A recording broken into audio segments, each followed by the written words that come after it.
put a smile on your face when you're moving from place to place. Good morning, morning. Good morning, Tobago, and welcome this morning to the Tobago Updates morning show. It is a beautiful Thursday morning. Really happy to be in your company. This is the day that the Lord has made, and we will rejoice and be glad in it. Good morning, Tobago. Good morning, Trinidad.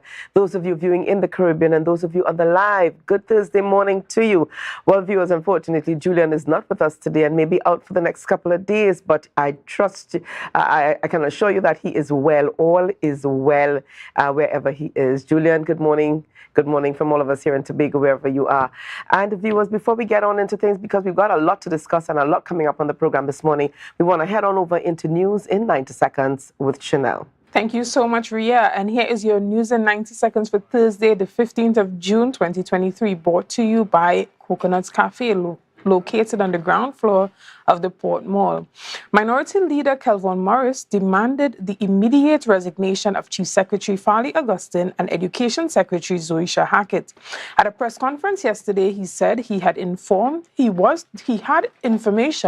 that a citizen wrote to the Integrity Commission regarding the controversial audio clip. Morris also mentioned that the police were investigating it as well, adding silence was an admission of guilt. Morris wants Augustine and Hackett to step down by midday today. Additionally, the Innovative Democratic Alliance, IDA, describes THA's operations as rudderless, with the continued vacancy of the chief administrator. The IDA argued that it demonstrates the inequipness of the current administration, now engaged in a blame game with the central government regarding whose fault it is. The party reiterated that while the political powers have locked horns on the issue, Tobagonians suffer. They requested that the Prime Minister and Chief Secretary work together in the people's interests to urgently solve this matter. Meanwhile, in another letter, Assemblyman Watson Duke alluded to the Chief Secretary sidestepping the urgency and seriousness of the matter. Duke took issue with the statement that the media does not set Chief Secretary's agenda. Only he does. The Assemblyman reminded the Chief Secretary that the media is duly bound to ensure accountability and responsibility from the administration and called for transparency on matters attracting public attention. And that was on News in 90 Seconds. Coconuts Cafe, the buffet restaurant that specializes in all your tasty local dishes. For breakfast and for lunch. Breakfast includes coconut bake and sada roti, served with chokers, bull joil, and sausages in tomato sauce. Not forgetting beef and cheese pies, shepherd's pie, macaroni pie, and rice in various styles. Meat served in a variety of flavors, garden salads, and pasta salads. All this accompanied by fruit juices, coconut water, your choice of a great combination to appease your taste buds. So call us today to order, as we are here to accommodate your busy schedules or if you are having a cooking day off. Welcome back, viewers. Welcome back to the Tobago Updates morning show. Chanel, good morning to you. Good morning to you, Rian. How are you doing? Not bad at all. It's a little bit wet and rainy outside. We came down from the east this morning in some rain, but all is well. Indeed. I mean, regardless of the rain, we see a lot happening in the media, especially regarding politics. We saw that the Assemblyman Watson Duke also came out, was it yesterday or the day before, and having that press conference with the media regarding the administrator as well as that tape. And what are your views on that? Very interesting, and I heard what he had to say, and calling on the Chief Secretary to demit office, calling on him and Assemblyman Zoisha Hackett to demit office, calling in fact for the entire team to get out of office. Mr. Duke was in Scarborough a couple of days ago. Today's now Thursday. I think this could have been on Tuesday morning, walking through Scarborough, meeting and greeting with persons. And that was just before that press conference, before he held that press conference. And calling on the answers. And it's been, 3 weeks, almost a month, since we have not heard from the Chief Secretary or Assemblyman Hackett on the issue of the, and I have to keep saying here, alleged voices or voices resembling those of, voices sounding like those of. But very interesting comments. Interesting indeed. I mean, we saw also the minority leader in his press conference, speaking to the issue, yes, also coming out and calling for the resignation of both the secretary and the chief secretary. I mean, from the pattern that we've seen in politics in Trinidad and Tobago, it seems like every time an issue comes up, the opposition uses it as an opportunity to call for members to demit office. I mean, I feel like if every time members really demitted office when the minority or the opposition called for them to demit office, we probably wouldn't have any representatives in office today. So true. So true. But thank you so much for chatting this morning. And these are some of the issues that are going to be coming up this morning, even with one of our first guests, who would be Nicolesi Phillips, political leader of Unity of the People. So thank you there, Chanel. Viewers, very, very interesting comments coming out there. All right, so we want to say good morning to those of you joining us on the live this morning, and a special good morning this morning to Andre Edwards, who is always locked on to Tobago Updates. He hails from the east. So Andre Edwards, good morning, good morning, good morning. A special one going out to you. Antidora Lyons, good morning to you. Alicia Devines, Marilyn Spence, Joe Field, good morning. Aldred Cowan, good morning. Keith Small, good morning to you. Sharon Ali, good morning, good morning. Sharon Ali says, good morning from Orlando, Florida. To everyone in my family and friends in my home, sweet home, Tobago. Well, good morning to you as well. All right, so let's just tell you what's coming up on the program. In fact, before we get to the program this morning, we go on over to our birthday segment that's sponsored by... This is your birthday shoutouts on Tobago Updates, sponsored by KFC.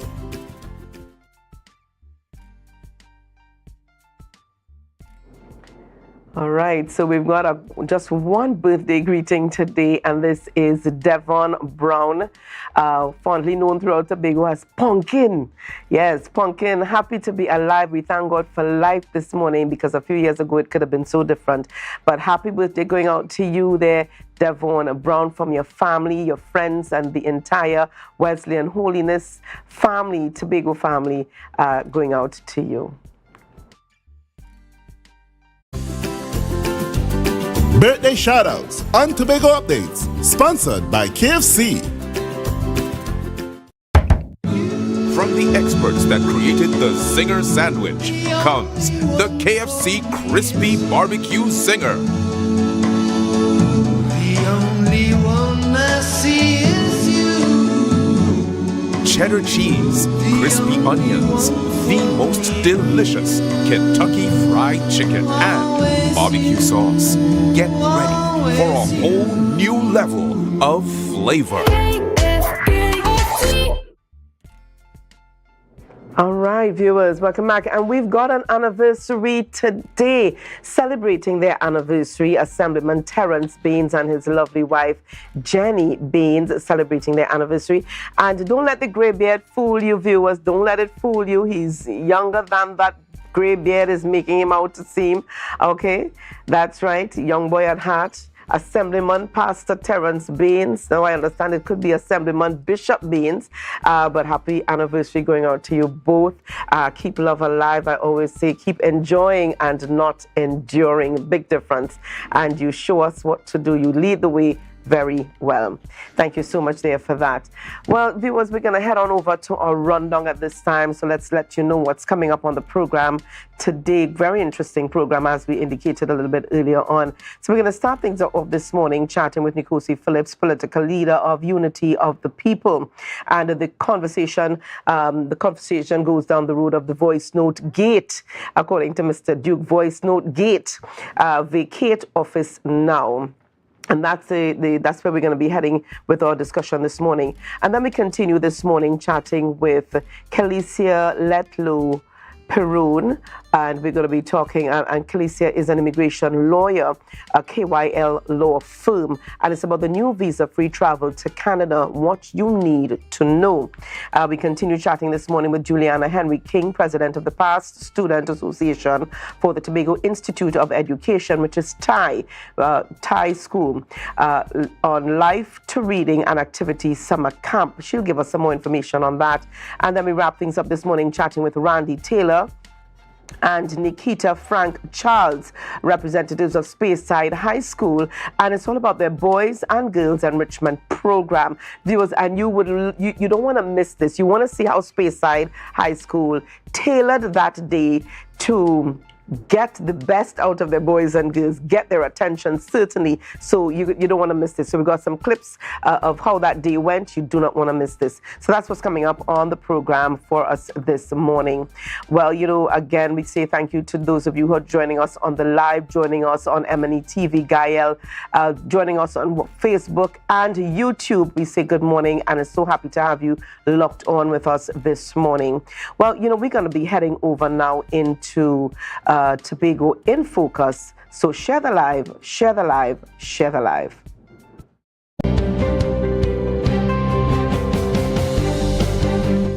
Mediation is used as an alternative to litigation through the use of an impartial moderator and communication and negotiation techniques. The Division of Health, Wellness and Social Protection established its mediation unit in 2009 and has steadily expanded. The unit, equipped with 2 certified mediators, has since settled several matters, including landlord and tenant issues, merchant-customer disputes, property and land, parenting, and even issues regarding the running of traditional susus. Assistant Coordinator at the Mediation Unit, Carol Spencer Edwards, further explains. We deal with family and relationship disputes, neighborhood conflicts, community disputes, juvenile conflicts. So the range of issues are there, and as I said, we try to offer persons that option as against going to the court. Ms. Spencer Edwards revealed a high success rate between 70 and 75%, noting that a large part of the unit's success lies with the process, as persons are allowed to speak freely in a safe and comfortable environment. Quite often the issues that they deal with or that they're dealing with is not out of the ballpark. It's just that maybe sometimes not able to sit and express themselves, and sometimes you need somebody there to say, here's what, let's start with, or hold up, give her a minute, or hold up, give him a minute. The recent addition of a therapeutic counseling unit manned by 8 counselors has further expanded services, including a crisis hotline, parenting workshop, grief counseling, life skill coaching, marriage counseling, and learning enrichment programs. Services can be accessed through its walk-in services or by referral.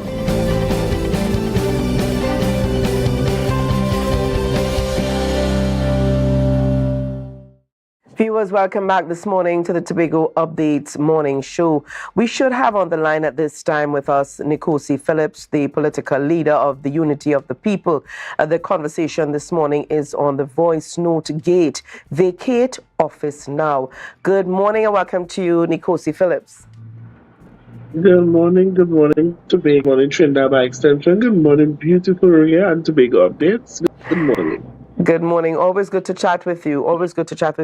Let's talk this morning here. Now, Nicolesi, it's been 3 weeks since we have seen the surfacing of these voice notes, what they're now calling voice note gate, because there are investigations as they investigate these voice notes, these alleged voice notes of sounding like the voices of the Chief Secretary and the Secretary for Education, Chief Fali Augustine and Assemblyman Zarisha Hackett. What are your thoughts on the fact that to date, 3 weeks later, we still have not heard a peep from either of the two parties involved? The thought remains the same, that if you do not, it's something like the past. We've asked questions, allegations. There were allegations allegations made to his secretary and his administration, from construction to his personal information. Kizza Jackson making allegations.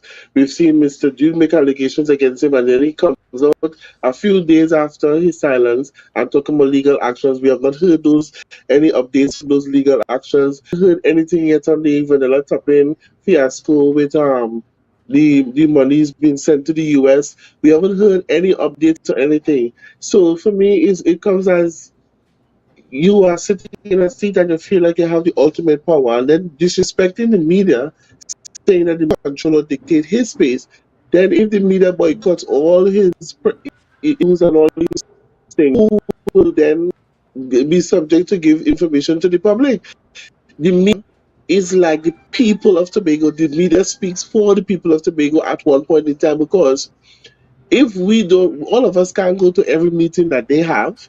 We depend on the media to get information. And for you, silent for so long, hiding or wherever you've been, the media or the media doesn't dictate your pace, and then people all clapping. You know, if the table has turned and it was some other political party done that, they were already court of justice. And as I've said, we have written to the Integrity Commission, and the letter was sent off, I think, on Monday. I don't know if the Integrity Commission has received it as yet, and the one to the commissioner, I don't know if they have received it, but we have written our letters expressing an investigation should be launched in the conduct of the two persons involved in the alleged leak of the video, the audio. So we are waiting for a response, and as I said, that's the only direction it has to go. Apart from the length of time that it's taking, what are your thoughts on the voice notes as a whole? How do you view it? Is it a breach of public practice? Is it a breach of integrity? How do you see this? It's a corruption in public office. It's a integrity in public office. We also have to look at the cyberbullying laws. In the cyberbullying laws, it speaks about persons going to social media to harm, threaten, damage, kill, or insert some sort of violence, and also to harm others or to pay harm to others. And if you look at that law, they would have also broken that criminal law as well, because propaganda, everybody knows propaganda is persons. And this goes to think maybe all those threats I've been getting, I now have to open my mind to say, okay, good, those threats that I've been getting with those fake profiles and all these people sending all these comments and stuff towards me, I could be a part of that propaganda or be a victim to that propaganda. So it goes to show that no one is safe. Because if you're sitting in high office and that is the criminal conduct that you're behaving in, when you took that oath to the people of Trinidad and Tobago, especially Tobago, and things like that. I honestly, I would really want to hear what is his response, because anything coming from him now and saying that is not me, well, I had to give up. Honestly, I will have to give up, because we literally, what we did, we give some children the voice note and say, who is this children? Who is this in this thing? That's the chief secretary. That's chief secretary. If the little children could hear your voice and pinpoint you, for you to come now and say he's not used Michael Jackson or Tina Turner, well, I had to give up on politics, honestly. All right. I want to get your thoughts very quickly here on. I want to get your thoughts very quickly here on the issue of some who are saying that propaganda the world over, political parties, election campaigns, they use this tactic the world over, and it's nothing new. What are your thoughts on that? And you know, in other words, what's the big deal about this? You are using state funds. You said it's very clear. Okay, we can hire out of the 30. We just need about 7 to create profile, to create propaganda. The word propaganda, we all know they're saying it because they know some are supporting their party, still are supporting it. Propaganda is to smear or to bring down or to talk bad or to do ill will against somebody. We all know the word propaganda is it's a political tool or tactic. But at the end of the day, this is an official. When you give yourself to office, you give yourself, you sign an Integrity in Public Life Act. If you were somebody normal, sure, but you are now a political figure. And for you to be sitting to plot and deploy, it's totally different. It was very clear in the voice tape. Using THA funds, hire them 8 to 4. We don't have to pay them. It was there. It is clear. So not even the word propaganda, but you sitting, plotting, and inciting the use of propaganda by creating fake profiles and using THA funds to do so. It's a clear indication of your misconduct in public office, and you're breaching your cyberbullying laws because you are inciting or hiring or paying a person to spread propaganda or to tear somebody apart on social media. So it is nothing clear of all the word propaganda or what word propaganda. The thing is, you are inciting something. It is coming like telling me, let me pay this person to go kill that person, but we're going to hire them from the THA so they will get that. You are inciting something. So any common sense person or person with common sense would know what propaganda means. And anybody who's saying, oh, they don't understand it's a political tool, well, something has to be wrong with us in Tobago. And as I said, if it was on the other hat, they would have said something different. Tobago needs to wake up. We are in a limbo right now, and we need to get this thing all together. We need to get it properly. Okay, now we heard the minority leader, Calvin Morris, yesterday speaking to let them vacate. They must vacate office now. We heard the political leader of the PDP, Mr. Watson Duke, just a few days ago saying, reiterating the same thing. They need to leave office. They need to get out of office. They need to demit office. What are your thoughts on that? Is this enough for a call or to call on them to demit office? It is more than enough because we're seeing the limbo with the chief administrator. We are seeing they're still breaching EMA laws. We're seeing a lot of things not happening. We're seeing the fight with central government and the THA. This alone is an actual cause to the additional misconduct in public office and all these things that they're doing to call election. Listen, we need to get this thing right. And if an election is called, and the people then decide who or what a team or whoever they want to put there, at least the people would have spoken again, because these people spoke for the PDP. They elected downright 14-1 in the PDP, in favor of the PDP, not these independents or whatever they call themselves. They did not elect that, they did not choose, and they did not vote for that. So therefore, with all fairity, we must go back to the polls and let the people speak. Let Tobago has a sense of calmness, because there is no calmness, there is no relationship with central government, and they are damaging the relationship because of the arrogance and the way how they speak. I think I heard the Prime Minister, the administrator. No, it's too much, misinformation in public. So the call for I understand is opposition. I'm sure we call and use this as a tactic to have them call an election, yes. But with the facts surrounding all the allegations, with the facts surrounding everything at hand, the only thing is left is to call an election and let the people of Trinidad and Tobago, especially Tobago, be at ease, seeing that we're going back into an election. Then, if they are strong enough, and as I said this, if he feels he's good, if he feels that his party or his people around him, which are the same ones who put out this voice note, if they are strong enough to go back into the election and win, call the election and let the people vote, and then we see if you're really up to the standard of being a man or have the testicular fortitude to call an election. Okay. Thank you so much there, Nicolesi, for chatting with us this morning. Nicolesi Phillips, a political leader of the Unity of the People. And you heard, viewers, what Nicolesi had to say on that issue. Again, thank you so much for chatting with us. Viewers, lots more coming up this morning on the Tobago Updates morning show. When we come back this morning, we will be chatting about the new visa-free travel to Canada and what you need to do or what you need to know. And Kalicia Letlow Perun is going to be joining us. And Kalicia is an immigration lawyer attached to KYL Law Firm. Share the live, share the live, share the live.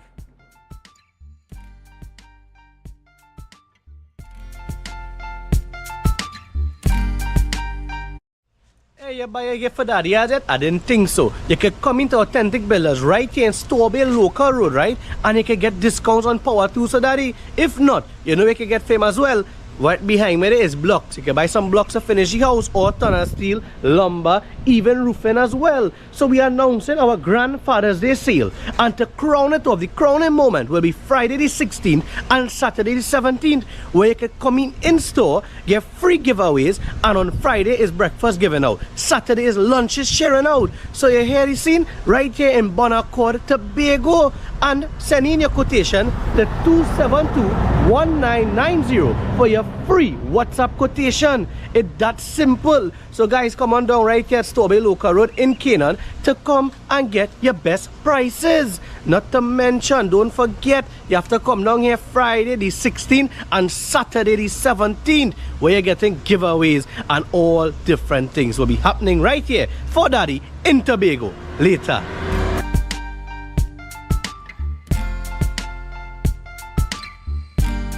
Put a smile on your face when you're moving from place to place. Good morning, good morning. Viewers, welcome back this morning to the Tobago Updates morning show. Welcome back this morning. We are chatting with Kalicia Letlow Perun. We should have Kalicia on the line at this time.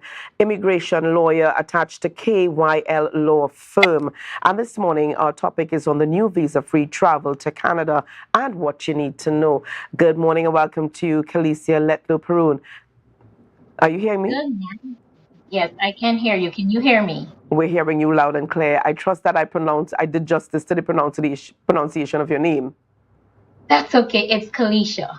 Kalicia. Okay, Kalicia. All right, not Kalicia. Thank you so much, Kalicia, for chatting with us this morning. Now, Kalicia, quite recently we saw that there is a new, in fact, effective the 6th of June, 13 countries can now travel to Canada visa-free without a temporary residence visa. Give us an idea this morning of what we're talking about, what we're looking at, and how this affects us, and what we really need to know about this. Sure. Thank you, first of all, for having me on the program, and good morning to everyone who's viewing and who will view later. So Canada announced that 13 countries, as you said, including Trinidad and Tobago, are added to its electronic travel authorization program. And what that means is that persons from Trinidad and Tobago, nationals from that country, can now travel to Canada without a visa. So this electronic travel authorization program, which is often referred to as ETA, allows you to come to Canada and have that application process much faster, and it costs way less, and there's less requirements that you have to show to obtain that authorization to enter Canada. So this is an application that is done online. It takes just a few minutes to complete, and you get the approval within a few minutes after you would have submitted it. There's some situations where it takes much longer to get an approval, and this would be if immigration requires you to submit additional documents, or they have some questions about some of the information you would have provided. It also costs less and compared to a visitor visa, because it's only $7 for the electronic travel authorization, as opposed to the visitor's visa, which was $100. In addition to that, there's much less that you have to go through in terms of submitting this application, because with a visitor visa, you'd have to prove that you're coming to Canada for a temporary process, that you have sufficient funds to support yourself while you're here in Canada, and that you have enough ties to your home country. You do not have to provide all this information when you are completing the application for the electronic travel authorization. So it is something that works much faster, it's less of a hassle, and it costs way less. So some of the things, sorry, go ahead. No, sorry, you were just saying. Oh, I was just going to get into some of the questions I've been getting about it, but I'll let you. No, please do. Yeah, we'd love to hear what are some of the questions and concerns that persons have been sharing with you. Yeah. So how are you eligible? Is this applicable to everyone in Trinidad? The answer to Trinidad and Tobago? The answer is no, because in order to be eligible, you must have a valid US visa or you've had a Canadian visa within the last 10 years. So it's either a valid US visa, a valid visa from the United States of America that you currently have, or you had a Canadian visa within the last 10 years. In addition to that, it's only applicable if you're traveling by air. So if you're coming to Canada by any other means, you must have a visitor visa. So it's only if you're traveling to Canada by air. And this is if you're coming for a temporary purpose, such as for business, tourism, or visiting family. Okay, and that is very interesting. The question of if it's open to everyone, and the response here that U.S. visa, that valid U.S. visa, or a Canadian, having previously owned a Canadian visa. Yes. Yes, correct. Okay. What are some of the other questions? Because this is pretty new, and this happened. In fact, this came into effect from the 6th of June this year. Have persons already started accessing? I know it's just been about probably just about a week, but have persons started accessing your services or these services already? Yes, I've gotten contact from quite a number of people that are, anxious about coming and whether or not they'll be able to just submit this application online and land in Canada without facing any kind of issues or additional questions when they arrive in Canada. So one of the things that I've been hearing a lot is, okay, I already possess a valid Canadian visa. Do I still need to apply for an ETA? And the answer to that question is no. You travel on that visa until it expires, and then you apply for the ETA.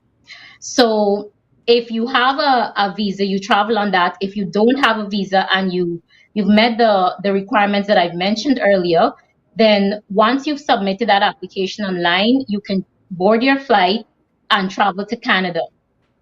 Of course, when you arrive at the airport, the border, so the security officer will ask you some questions. It's really general questions and is not as much questions as you will be asked if you were traveling on a visitor visa. They just want to ensure that the identity of the person is correct.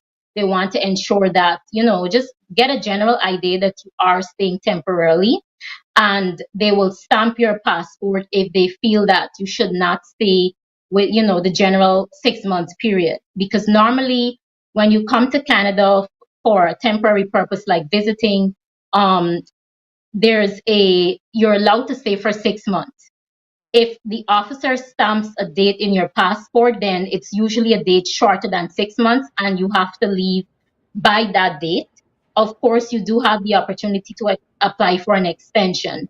The clients that I deal with a lot are from the Caribbean, including Trinidad and Tobago, are persons who are coming here primarily to study. So I've been getting questions as to whether or not they still need to apply for a study permit.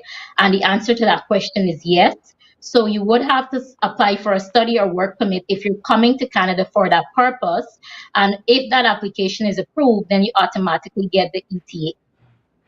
Okay, very quickly here, just walk us through the process. So an individual may possess a U.S. visa, a valid U.S. visa, and decide, you know what, I think I want to take them up on this opportunity and visit my relatives in Canada. What do I then do?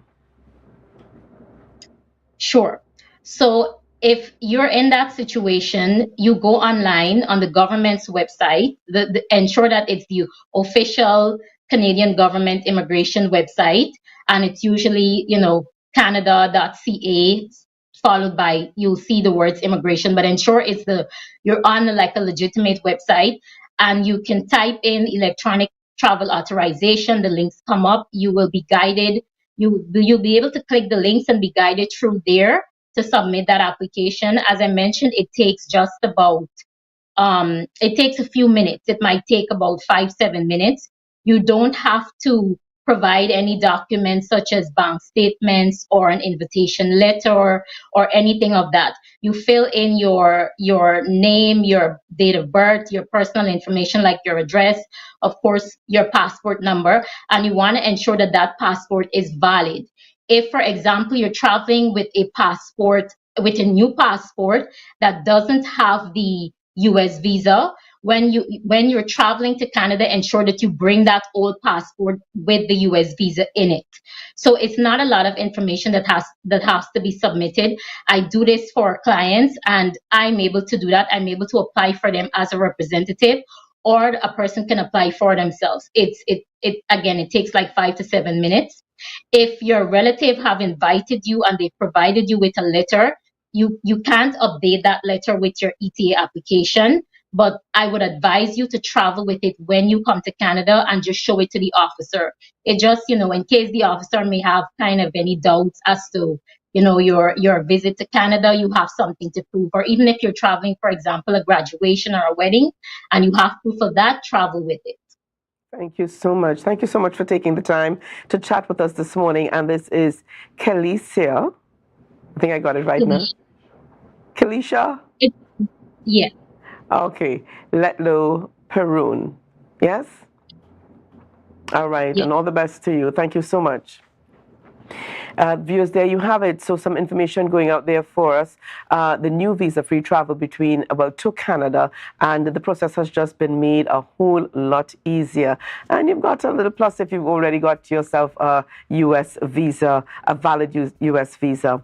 Well, viewers, lots more coming up this morning on the Tobago Updates morning show.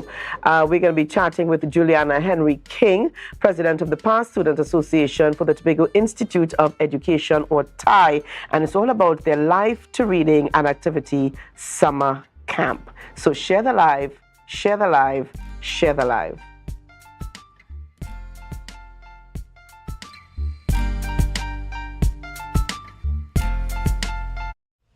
You buy a gift for daddy, has it? I didn't think so. You can come into Authentic Builders right here in Tobago local road, right? And you can get discounts on power tools, so daddy. If not, you can get fame as well.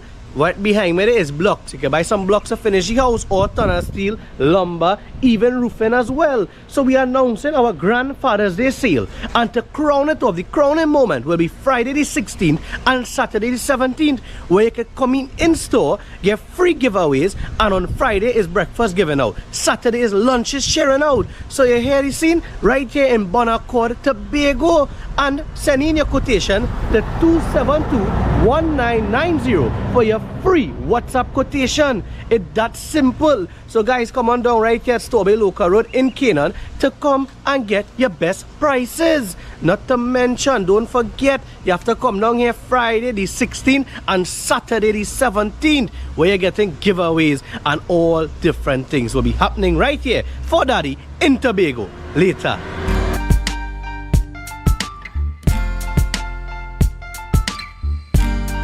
Put a smile on your face when you're moving from place to place. Viewers, welcome back this morning to the Tobago Updates morning show, and you can see there that live shot shows you of Lower Scarborough. That is just around the vicinity of the Esplanade. Yes, the Esplanade. Just opposite there's the gas station, and you see the traffic is already building up heading west. All right, so we want to encourage you, if you've got to get down to school, that looks like the traffic making its way all the way down to the west. You've got to get out. Now is a good time, a very good time to be on the roads getting out. But just be safe. The roads are a little bit damp and wet, so please be safe on the roads this morning. Well, viewers, we are chatting today with Juliana Henry King, the president of the Past Students Association for TAIs. And most of you would remember, well, let me not say most. Some of you would remember TAIs, all right? A private school, and the colors were black and white, and they are the Tobago Institute of Education. And this morning she's on the program to chat with us about their Life to Reading and Activity Summer Camp. Good morning and welcome to you, Juliana Henry King. It seems to have to say the entire government. It seems like it has a rhythm when it's said all out at one time. Yes. Thank you so much for having me on the program this morning. It's good to have you here with us. Now, remind our viewers, quite recently, your TAIs had their their reunion. There was a coming together of students. Yes, well, what happened is not as recent, but what recently took place is after the COVID and the ability to come together again, what we are embarking on presently is what we're calling the rebranding. Right. Because the association would have started in 2018. And since then to now, we have been evolving. We went through different changes, phases, but what we continue to do is to stay in line with our vision mission, which is to continue a legacy that the late Lionel P. Mitchell will have started as it relates to affording, availing, and making possible education, sponsors, or sponsorship to young men and women who come from homes of income challenges, but as well as those who have never afforded the ability to excel educationally and with sporting attributes. Okay, and since that time, I guess with all the rebranding, you're putting yourself back out there, because I think the name ties has been a bit dormant for some years, and persons may have forgotten because we've concentrated on some of the other schools that are still around. Yes. And so we have not mentioned ties. So now you're putting ties back out in the public That's right. space. We want to create a brand. We want the Tobago Institute of Education, Thai Past Students Association, to become a brand as it relates to education and sports, because that is what the foundation of that school was. A lot of us who are great contributors to this nation, Trinidad and Tobago, and internationally, came from that school, where in those days in Tobago did not have all the secondary school that it has now. No. And it was a paying secondary school, but the children who went there, some came through scholarship programs, some came there as from the principal recognizing the parent can't afford, and they send them there. Some giving them that opportunity. That's right. Some came through the only available, one of the available private schools, and you went there, because I went there, and I was there until the school closed in 1991. So what happened is we want Tobago Institute of Education to become a brand in the present scheme or the present space as it relates to education, because today, how many years later, the reason that school started still exists. We have a lot of literacy challenges in Tobago, and they are now becoming more wider in scope. So we really need for the Thai Past Students Association to be a living brand in the educational and sporting space in Tobago. And so you plan on doing that through the Life to Reading and Activity Summer Camp. Tell us about that. Yes, that is our first camp as an association. That camp actually is going to be used as a data collection tool. It's not just a summer camp as we know summer camp to be. What we have recognized is that there are a lot of learning disabilities that parents are either oblivious to, not realizing, or if they do, they don't know where and how to treat with it. And the parents are enshrining their children in the present educational space, but their children are still having challenges to cope and to keep up.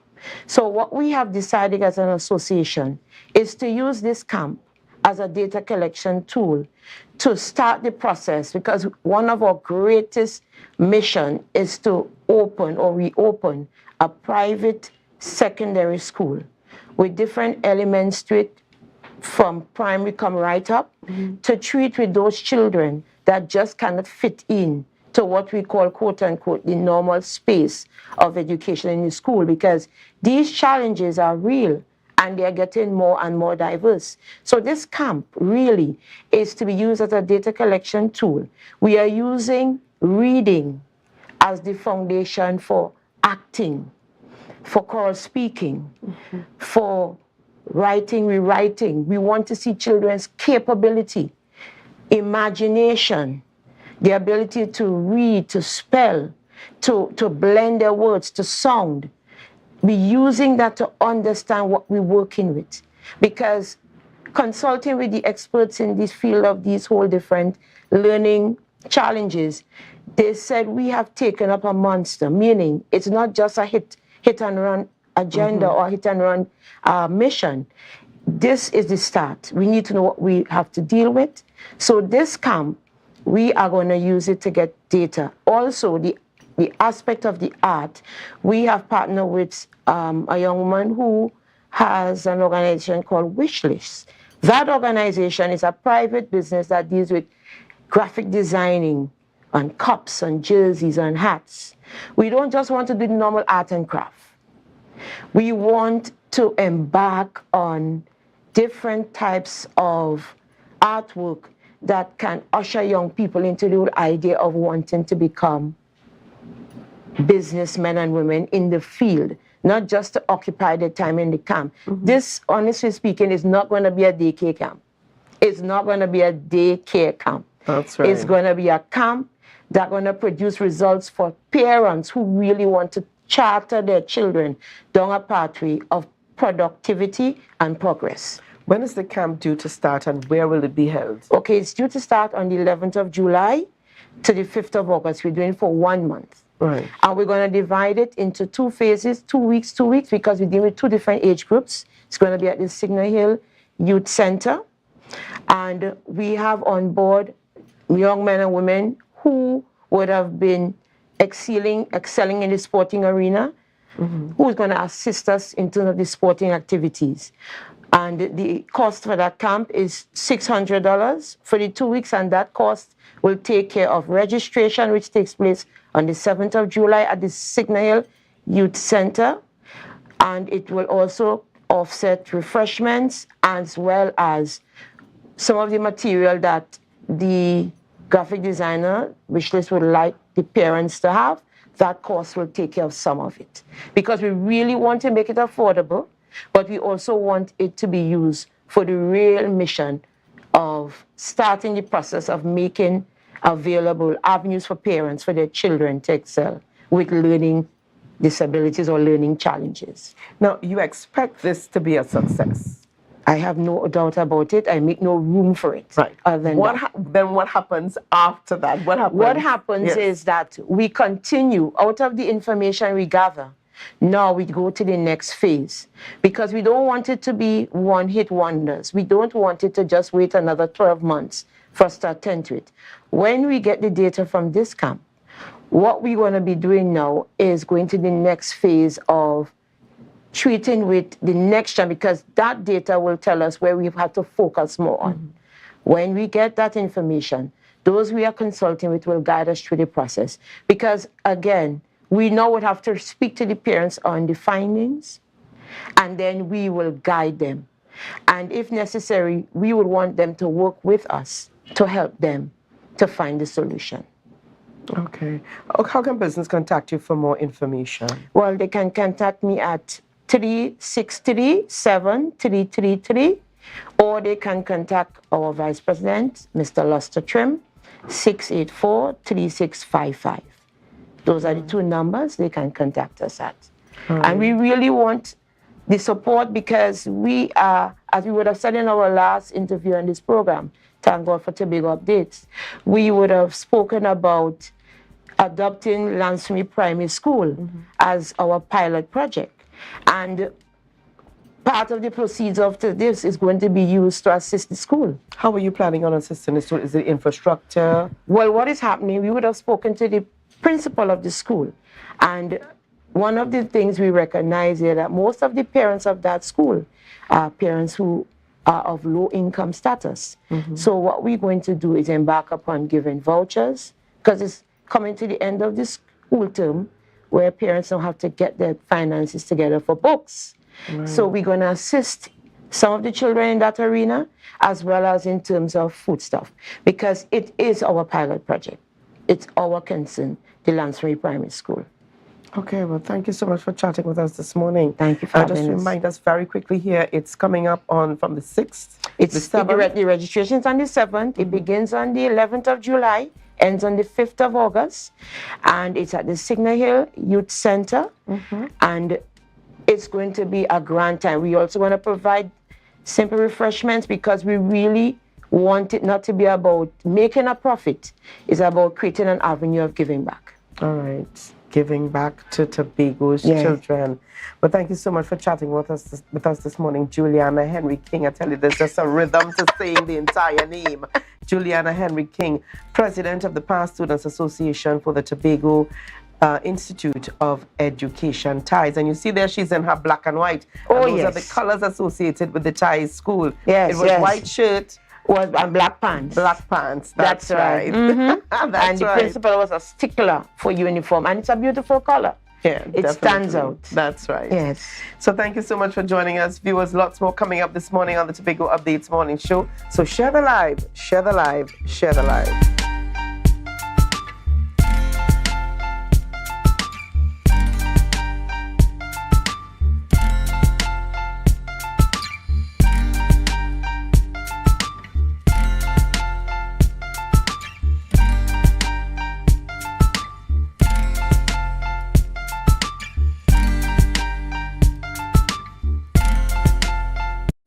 Are you looking for a place for your loved ones? Heavenly Care welcomes you. Located at Northside Road opposite Massey Motors, we offer a variety of services. These include doctor visitations, social activities, geriatric care, and much more. Contact us at 277-9595 or visit us at Northside Road opposite Massey Motors. At Heavenly Care, compassion is at the heart of all care. It's a different type of thing down there. And we party till we drop down there. With a lot of pretty girls down there. Down in Tobago.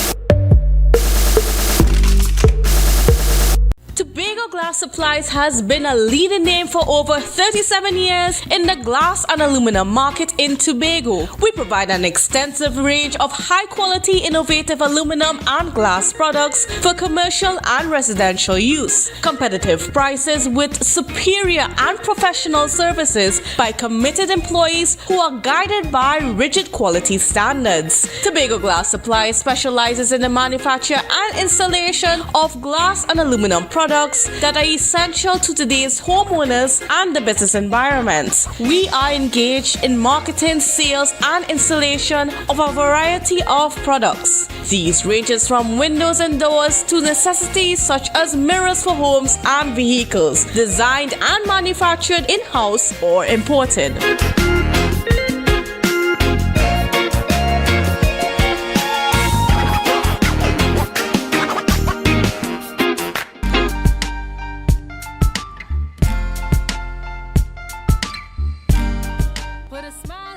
Viewers, welcome back. We want to thank you so much. There you see the traffic is already building up. Let's go back to that live shot there of Lower Scarborough. And you see the traffic making their way up from the old road into Scarborough and already building up.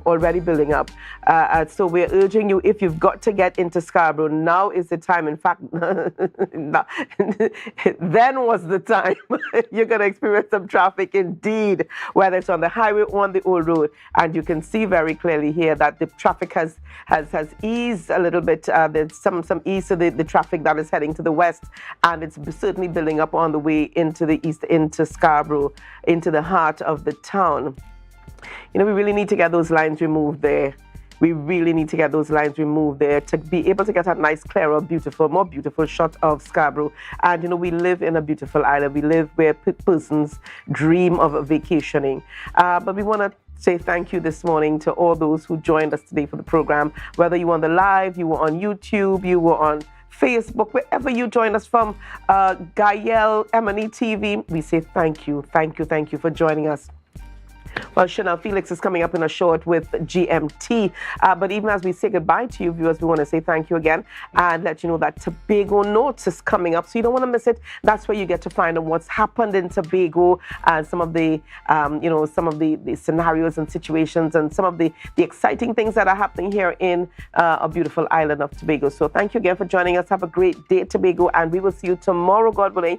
So have a great day. Stay safe. Bye-bye, everybody.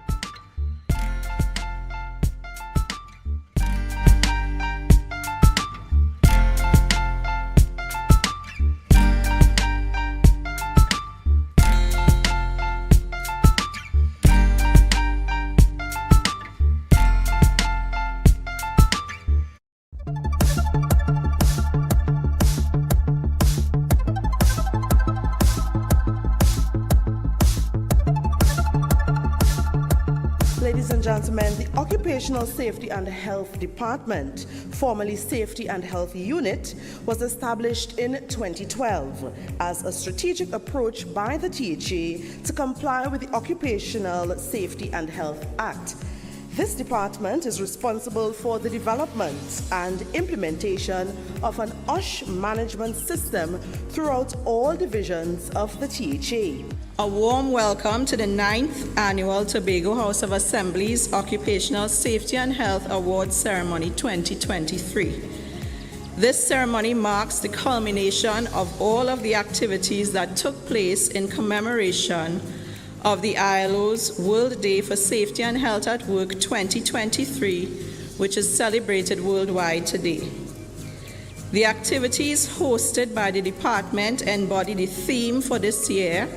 A safe and healthy working environment is a fundamental principle and right at work. We want to use this opportunity to thank all of you for your service to the THA, service in the private sector as well. I want to thank all of you for ensuring that we keep our workers safe, so that workers can go home safely every evening to their families.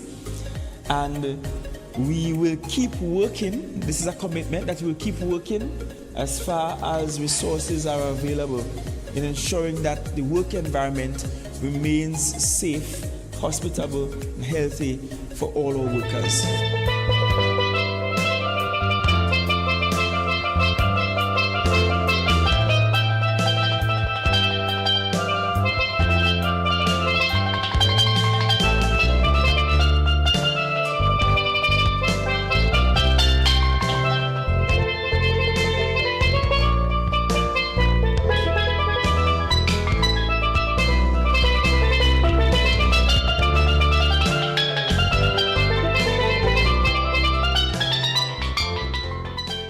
Was a production of the Department of Information, Office of the Chief Secretary, Tobago House of Assembly. Yeah. Hey. Tobago updates. Good morning, Tobago. Wake up with Candace and Denasia. Let's go. It's a brand new morning.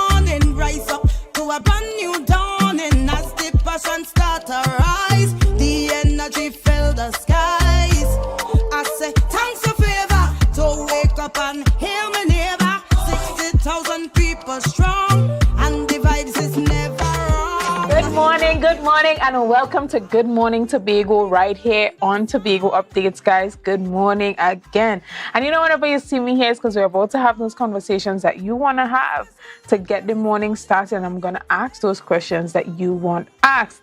But before we kick off and get straight into this morning's discussions, guys, we're going to get into our news in 90 seconds.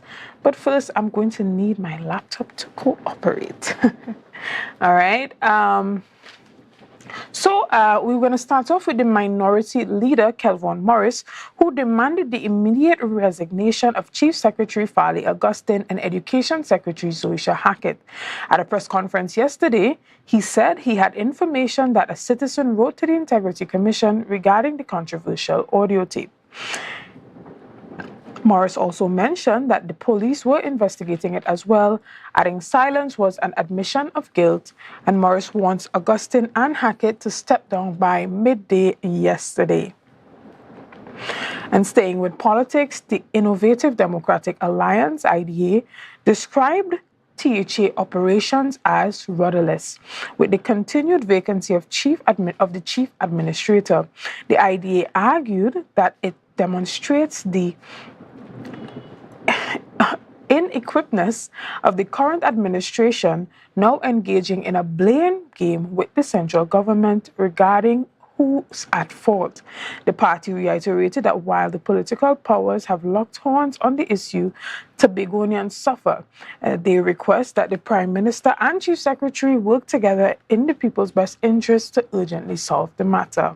Meanwhile, in another letter, Assemblyman Watson Duke alluded that the Chief Secretary sidestepping the urgency and seriousness of the matter. Duke took issue with the statement that the media does not set the Chief Secretary's agenda, only he does. The Assemblyman reminded the Chief Secretary that the media is duly bound to ensure accountability and responsibility from the administration and called for transparency on matters attracting public attention. And that was on News in 90 Seconds. Guys, this morning, as we saw in the headlines, we saw where Mr. Duke himself came out and is still calling for the Chief Secretary to give his comments, as well as the minority leader, Kelvin Morris, who called for the immediate resignation of the Chief Secretary and the Secretary for Education, Joshua Hackett. And so what we are going to do this morning is have that conversation. And to have that conversation with me this morning, we have Mr. Leroy George, who is a member of the Tobago Civil Net, and he is also the corporate secretary at Tobago Civil Net. How are you doing this morning, Mr. George? I'm doing fine. How are you? I am okay. Nice to see you on set with us this morning. And so we're talking about the voice note gate and the request by the minority leader yesterday to vacate office for the Chief Secretary and the Secretary for Education. Before we get into the conversation, do you have any thoughts that you want to share on this? Basically, a lot of thoughts. Nothing summarized that needs to be said right now. If you have a question, then I could. Okay, excellent. Well, as we get into the conversation, when historically in Trinidad and Tobago, we have seen that in the past, the opposition, whether at the central government level or here on the island of Tobago, whenever there's an issue that arises, the first thing that happens is that they call for persons or representatives to demit office. How valid do you think that call is for persons to demit office, especially on the basis of this tape that has not yet been authenticated or commented on by the Chief Secretary for us to get a full picture of exactly what the situation is? I think in understanding the authenticity of the call for him to demit office, one has to consider, why do people resign in the first place? Is it for the preservation of society, its structure? Is it for the preservation of the persons calling for the resignation, or is it for the person who is being called upon to resign? Why are you being called upon to resign? And in this case, I think it is in the best interest. Yes, it is in the best interest of Tobagonians, because we want to have that moral authority to say we have a Chief Secretary that is in good moral and legal standing. Yes, it is in the interest of a lot of the political opponents of the Chief Secretary, but more so than anything else, it is in the interest of the Chief Secretary and the Tobago House of Assembly Executive Council that he should demit office at this time, and I'm going to tell you why. Just yesterday, we saw in the Newsday, which is one of the more popular periodicals in the Trinidad and Tobago space, an article was published where we found out that Acting Commissioner of Police, or Acting Deputy Commissioner of Police, rather, Mr.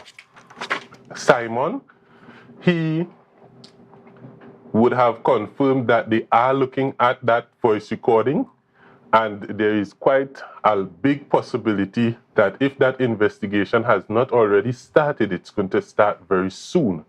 And when you look at the Prevention of Corruption Act of 1987, right, that's almost 4 decades old with no amendment since then, you see that according to section 3, not subsection 3, but section 3 of that act, they list exactly how, and in section 4 also, but the two sections are almost identical, they list exactly how you could find yourself as being standing outside of the legal parameters of the Prevention of Corruption Act. And when you put that in conjunction, or you look at it in conjunction with the voice recording, which I don't think a lot of people in the Tobago space or even in the Trinidad space would even question whether or not that was authentic for a barrage of reasons. And when you listen to that voice recording, you see that definitely he would have committed an act that goes against, and I'm talking about the Chief Secretary and also the Secretary for Education, they would have committed an act that goes against the Prevention of Corruption Act at least. Right. And as we get into the conversation, I want you to make it clear. Are you representing the Tobago Civil Net in this conversation this morning? Because when I was contacted yesterday to come on, we didn't have that discussion. If I was to decide what title, I have quite a few hats I would carry. I would probably go into one of the old hats as former research officer in the Office of the Minority Leader, or former elections officer in the Progressive Democratic Patriots. One of those two hats would be probably more appropriate for this conversation.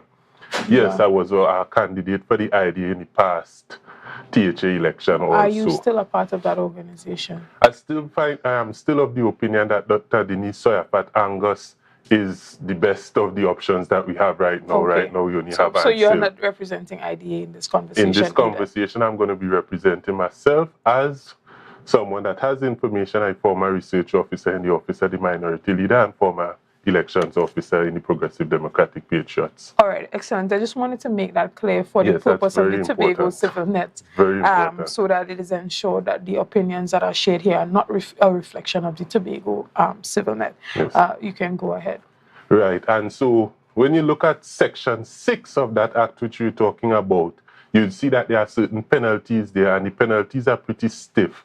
One of the penalties, when you are found in corruption or standing outside of the perimeters of that act, or having committed a crime according to that act, you would see that you could be charged with $500,000, you could be in prison for 10 years, and most applicable to this situation, you could also be made to demit your office or to resign forcibly.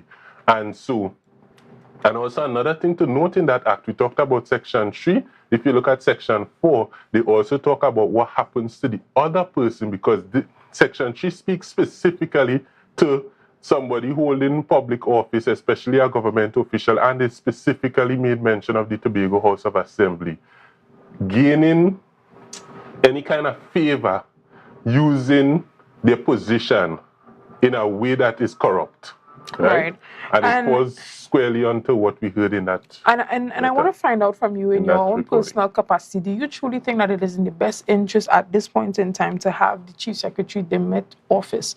And what do you think would be the follow-up to that, him leaving office, and where would that leave this current administration, especially when you look at the overall developmental goals of the island at this time?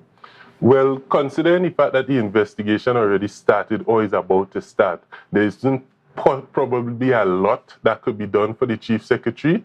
However, I was at the meeting that they had, the community meeting that they had, the Tobago House of Assembly Executive Council in Bagatelle, Bacalet, and I saw something that I found to be very interesting, and then the minority leader would have stated that what he saw is also the case whereby the Chief Secretary sought to make this issue an issue about not just himself and Ms. Zoisha Hackett, but also one including the entire THA Executive Council, when he said that by the time he speaks, the entire council will be exonerated. And up until he had said that, I don't think there was a serious conversation of the entire council being at risk of being found outside of the perimeters of the law according to the Prevention of Corruption Act and probably other acts also. And so, yes, he needs to step down, because when you look at Section 4 of that act, you would see that even the persons that would have been colluding with him in any way, shape or form can also be found to be in breach of that act and could also find themselves being punished. So there needs to be a gap. He needs to create as much space as possible as a good teammate between himself and the THA Executive Council. They need to look for another Chief Secretary as soon as possible. And it's going to be the same executive council. It's just going to be a different chief secretary and a different education secretary. Excellent. And the question is being asked, right? When you look at the grand scheme of development at this time, you have a lot of persons that have come out to ask for a response from the chief secretary. And in his response during that town hall meeting, he indicated that he is going to respond, however, within his own timing. However, the conversation still is on, because we saw that press conference happening yesterday by the minority leader, as well as the press conference that took place by Assemblyman Watson Duke. And many are asking the question, why isn't this same type of energy being put towards other developmental areas that would help to enhance the island, especially where the Tobago autonomy conversation is concerned? Persons like yourself and other persons who have come out to speak have not been very vocal on this matter when it is needed. So the question is asked, is there a political, well, most of the persons that have come out are politically associated. But on your behalf and on the behalf of the other person, are there political motives behind why the conversation is continuing to go on instead of waiting for the chief secretary to respond or waiting for the investigation to be completed? I'm very sure that at least in the PNM camp, there's a lot of political motive taking place, and we could focus on that reality. And as you said, there's a lot of development taking place, and changing a chief secretary may mean a small step backward in terms of who is in charge, who's calling the shots, etc. However, when it comes to prioritizing, we have to understand the time-sensitive nature of the situation. The reality of the situation is when you look at that act, that Prevention of Corruption Act, you could have a situation where the police is appearing at the homes of the members of the executive council, searching their documents and all of that stuff. And you could have a situation that is way more dire, way more sinister, way more destructive to the development of the people of Tobago and to the Tobago's infrastructure as a whole, and Tobago's structure as a society, if he does not demit office quickly. So it's no longer an issue of whether or not he should demit office, but how soon he should demit office, because you don't want a situation which part the police bringing in all the members of the executive council, because it kind of, to me, it seems as though he insinuated that that voice recording happened during a THA executive council meeting, and I myself suspected that to be the case, because in the voice recording he would have said to Zia, when you come with your 7 persons, etc., that which would obviously, if they didn't have a job, be rewarded with jobs, bring it here and we'll approve of it, etc. And the word here, I've been asking myself, what is here? And since he's talking about spending public funds, I know that the Tobago House of Assembly Executive Council is where decisions pertaining to spending public funds is concerned.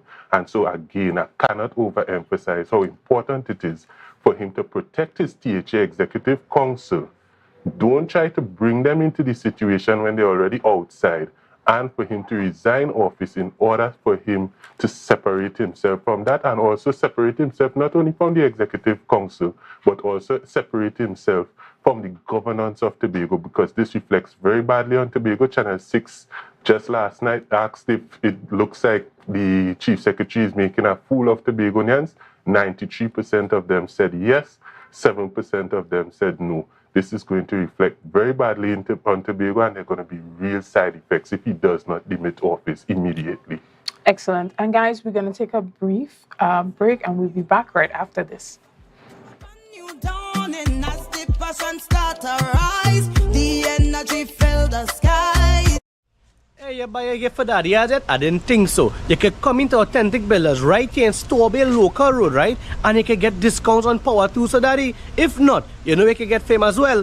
Right behind me there is blocks. You can buy some blocks to finish the house, or tunnel steel, lumber, even roofing as well. So we are announcing our Grandfather's Day sale. And to crown it off, the crowning moment will be Friday the 16th and Saturday the 17th, where you can come in store, get free giveaways, and on Friday is breakfast given out. Saturday is lunches sharing out. So you hear the scene right here in Bonaccord, Tobago, and send in your quotation to 272-1990 for your free WhatsApp quotation. It's that simple. So guys, come on down right here at Tobago Local Road in Canaan to come and get your best prices. Not to mention, don't forget, you have to come down here Friday the 16th and Saturday the 17th, where you're getting giveaways and all different things will be happening right here for Daddy in Tobago. Later. Yeah. Hey. Tobago updates. Good morning and welcome back to GMT right here on Tobago Updates. And I'm having the conversation regarding the recording or the voice note gate. And I'm chatting with Mr. Leroy George, who is here in his personal capacity or as a former researcher for the Progressive Democratic Patriots. Research officer in the Office of the Minority Leader and former elections officer for the Progressive Democratic Patriots. Okay, excellent. And so we were talking about the recording, and before you were talking about the importance of the Chief Secretary demitting office. And when let's get down to the actual investigative aspect of it, because as you said before, the matter has been submitted to the police for investigation and to the Integrity Commission as well, as was stated yesterday by the minority leader. When we talk about the investigative aspect of it and we get down into some of the details, one of the questions that arise, number one, is the authenticity. You know, that continues to come up. Not even if the conversation was had by the persons that we heard, but if the conversation was had in the order in which we heard it, because we are understanding of the nature of technology. Is that so? If it is so, and that was the nature of the conversation that was had, then the question arises, when the Integrity Commission looks at this, what laws have been breached in regards to corruption? Is it really misbehavior in public office, or is it misuse of public funds? And then when we look at it at a deeper level, based on the conversation that we heard the conversation talk about hiring individuals that would also do work that is specific to the party. To the party or the political aspect of things. I want you to look at it from the side of how many staff members do elected officials actually get to employ and the criteria within which those employees are employed. And when you look at it from that perspective, is it really against the law? That's an excellent question, by the way, right? As a former employee in the Office of the Minority Leader, I've seen brought into the public space the fact that you have a minority leader's office and you would have persons in there like Marilyn David, even Rhonda, etc., that would be putting information out there, right? And a lot of persons are saying, what is the difference between that and what the Chief Secretary is talking about? And there is a very big difference. The first difference is, when the Chief Secretary spoke, he spoke of, inclusive of other forms of or agents of propaganda, he spoke of fake profiles. And when you think about fake profiles, well, you don't even have to think about it. You just have to go on your Facebook and you look at these fake profiles, you look at the information they're putting out there, and you could see that because their face isn't attached to these profiles, because there isn't any accountability, their name isn't attached to the profile, there isn't any transparency, the information that is put out there by these fake profiles are erroneous to begin with, right? That's the first problem right there. Whilst in the case of, let's say, the members of the minority leader's office, whatever they say is going to reflect on the minority leader. So there is some accountability not only to themselves, but also to their employer also. And so that is why when you look at the information put out there by persons like Ms. Robley, by persons like Mr. Marilyn David, etc., we cannot honestly say that we're seeing the kind of ridiculousness, for want of a better wording. You mean the propaganda the propaganda? Yes, propaganda. So you are saying that members of the Minority Council who work within the Minority Councilor's office are not putting political propaganda out there on social media? No, it's political propaganda. I remember you had a conversation with Marilyn David about the definition of propaganda, and you both were correct. When you look at the definition according to Oxford and different dictionaries, etc., it speaks specifically to political influence in the way that you put out information. So you have good propaganda, you have bad propaganda, you have propaganda that could be said to be coming from a reliable source, that could be said to be coming from an unreliable source. Or it could also be just putting particular facts out there to create a particular narrative. It doesn't necessarily mean that it is a lie that is going on. When we start having that discussion, we start talking about opinions. I feel like what you said was really, really bad, and I feel like what I said is really, really good. However, we have to understand, and that's why I keep referring to, and I'm going to refer to it again, the Prevention of Corruption Act, right? And it's not the only act that they're going to be looking at, but that is the one that I looked at and could see very clearly that the Chief Secretary and the Secretary of Education, they are outside of the parameters set there. Right. But let's look at it from this perspective, because, you know, we hear on social media where everybody has their ability to give their opinions. And one of the opinions that continue to pop up, I would say, in support of this administration is that people are claiming, although they have no evidence, that they know of a number of persons who, during the previous administration reign, who would have worked within the offices of certain assemblymen, who their sole purpose was to sit on Facebook and comment or make mischief or run fake profiles as well. And although that may not have been out there in the public space, it comes across a bit hypocritical on the part of the minority leader and this current administration to come out in the public and ask the Chief Secretary to demit office for things that they themselves would have engaged in, but probably not recorded, saying that they are doing that. So what is your perspective on balance in regards to this whole integrity question when the Chief Secretary is being called to demit office? Chanel, notwithstanding the fact that that conversation about this topic from a moral perspective, in my opinion, came to an end yesterday once you saw that article in the news there and it becomes a police investigation. Notwithstanding that fact, I am very certain the PNM has done much worse. There is no question about it. I'm very certain the NAR did much worse when they were in government. I'm very certain the UNC did much worse. But it is important to understand from a legal perspective that no one has ever gone to prison, no one has ever been charged, no one has ever been convicted at least for committing a crime. Like of that nature? No, for ever committing a crime. You don't go to jail, you don't get punished for committing a crime. You know what you get punished for? Getting caught committing a crime. Excellent. So you cannot use it as an excuse that we think or we even know, but we didn't catch a whole heap of other people doing illegal things. The reality of the situation is we caught these two public officers doing illegal things, the and as a result, we have some social responsibility, and that social responsibility is presently being executed by the TTPS and other persons. I want to ask you a question, though.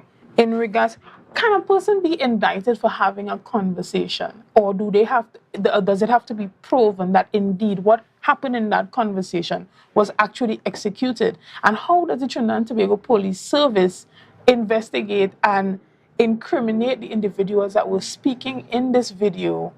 How do they pin them to actually doing what was said? That is my question. That's what I would like to. That is the beauty of that Prevention of Corruption Act. Again, as I would have mentioned, it's been in place since 1987, almost 4 decades years old. It has not been 4 decades old, rather. It has not been amended, and it's because the wording is so perfect that there is no need for change. In Section 2, they give you definition of different words and terminologies, and so you would see words and terminologies that very almost customized fit the description of the Chief Secretary and the description of the Secretary of Education. For example, they mentioned the Tobago House of Assembly. Officials from the Tobago House of Assembly, in particular, they would have made mention of them in Section 2 of that Act. And they also speak about not only if you commit the crime, but also if you collude to commit the crime or if you conspire to commit the crime. So they make there is no distinction in the Act between persons who actually commit the crime and persons who conspire to commit the crime. Excellent. So really and truly, It's just a matter of, as you keep bringing up the authenticity of the situation, it could be done the easy way, it could be done the hard way. I make videos for a living through Green Tobago tours, so I deal with sound, etc., manipulation of sound, etc. I could tell you from where I stand, even though I'm not an expert, I am a practitioner of dealing with that type of situation. I'm 102 million% certain that we're hearing the voice of the Chief Secretary and the Secretary of Education. And I would probably suggest that he just acknowledge that it's him, so long as it really is him, unless technology has gotten to Star Trek levels, right? Because that is what it would take to create that particular conversation involving not only our dialect, but that many people speaking. You could hear there's a point where yes, well, not the Secretary for Education says something and somebody bangs on the table, right? And you could tell the sound waves is coming closer from the voice that we assume to be the Secretary of Education to the person recording than, say, the Chief Secretary, because you could tell the difference when your ears is trained for it. So they could do it the easy way. So you are trained in forensic technology investigations? No. My understanding of sound manipulation is limited to the videos that I make for promotion through Green Tobago tours. Again, I'm not an expert in the matter, but even with the little knowledge I have on the matter, I would be very, very surprised to hear otherwise. And also the silence. I would agree with everybody that the fact that it's been 23 days now and they haven't said anything, that also, it just puts a stamp on what... It's not a question mark in my case. It's a certification in my case that we are looking at an authentic voice recording situation. And just one more thing I want to see, that generally speaking in investigations, not just the police, but the judicial system also, they don't like when you waste their time. So don't waste their time and have them bring in specialists and all of that. Although I'm very certain that specialists have already been brought in and the police have a very good idea as to what is going on. But don't waste their time when you could just come out and say, listen, we all know it is me, this is the case, etc. And throw yourself at the mercy of the public. There is still the option and the possibility that those two individuals and whoever else may be possibly indicted, those individuals could walk away with the respect of the people of Tobago, if nothing else. Okay, and excellent. Thank you very much. Again, Mr. George, I want to thank you for giving us your time this morning. However, we are out of time, so we have to wrap up this interview. Again, thank you for sharing your opinions. Guys, we're going to take a quick break, and we'll be back with much more conversation. See you soon.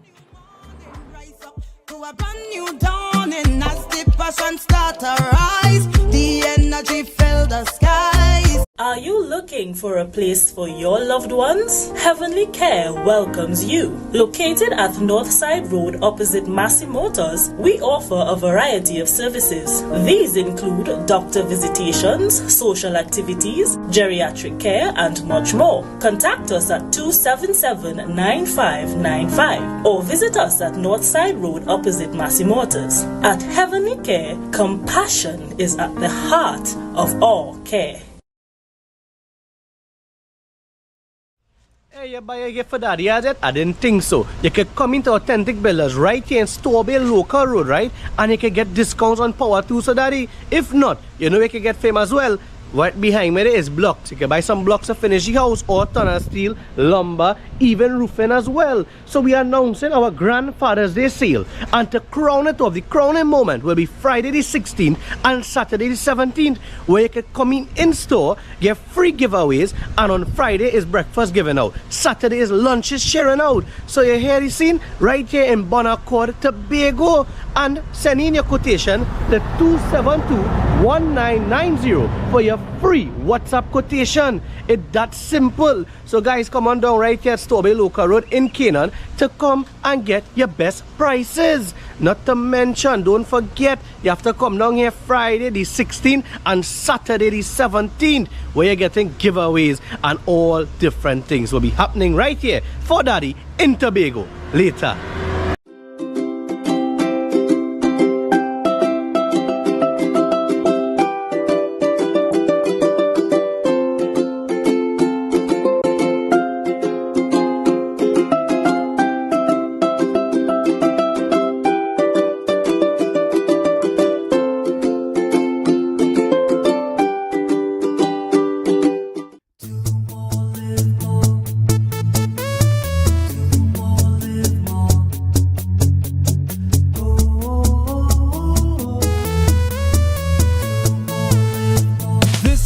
how it's gonna go.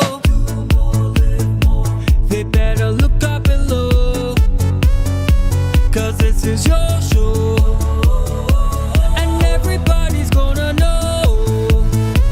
Say it to them once again. They better look up below. This is your show, and everybody's gonna know. That's how it's gonna go. They better look up below, 'cause this is your show.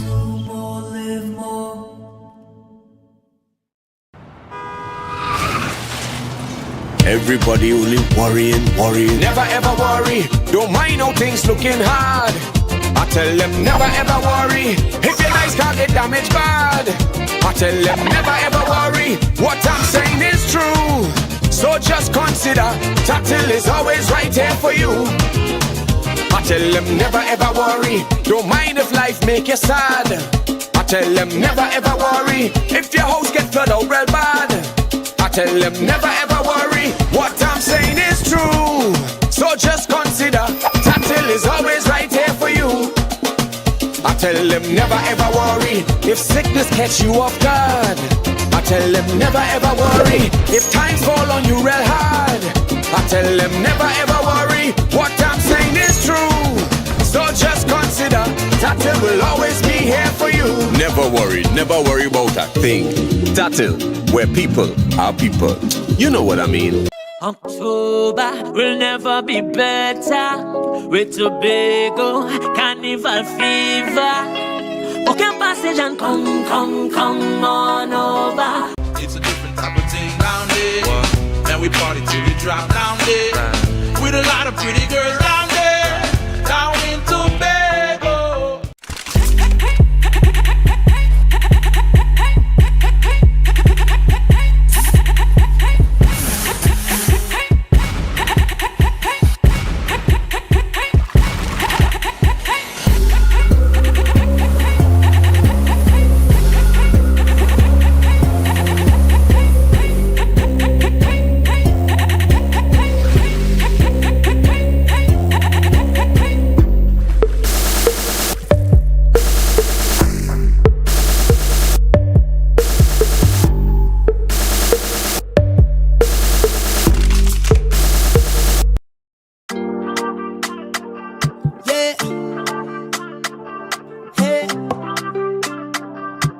Tobago updates.